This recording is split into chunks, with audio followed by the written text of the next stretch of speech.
Linggo sa Kilos Kabataan News. Sa ating health news, nagkaroon ng press conference ang Honji Fertility Center ng Taiwan dito sa Pilipinas sa pangunguna ng clinic director na si Dr. Hung Chi Chang.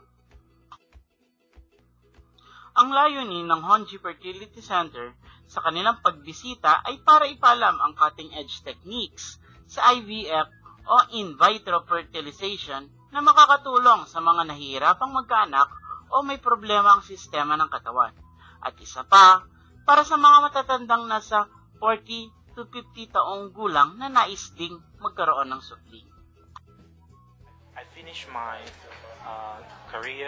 student career in Taiwan, but later I went to America, New York University Fertility Center in Manhattan. I spent 6 years doing professional research scientist there.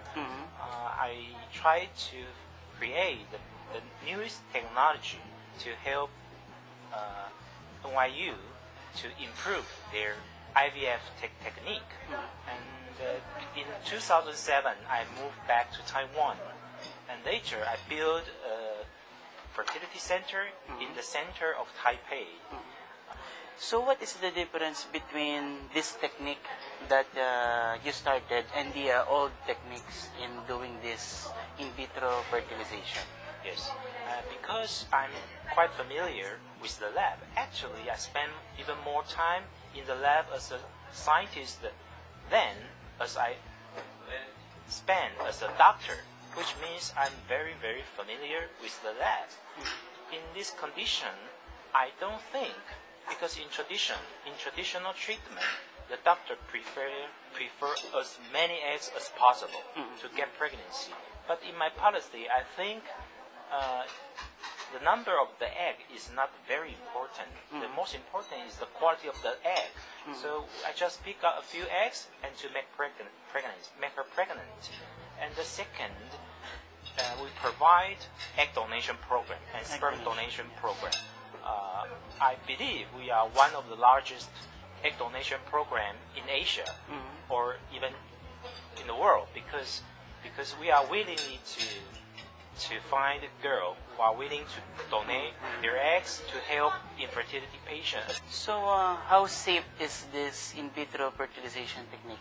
Because a lot of our viewers may be asking if this is safe or is there any side effects in doing this?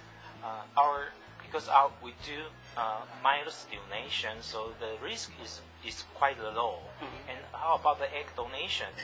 The egg donation, the risk is only maybe ectopic pregnancy or abortion, something like that. Because we put only 2 embryos into the uterus of the girl, so she will not suffer multiple pregnancy to risk her life. So it is very, very safe.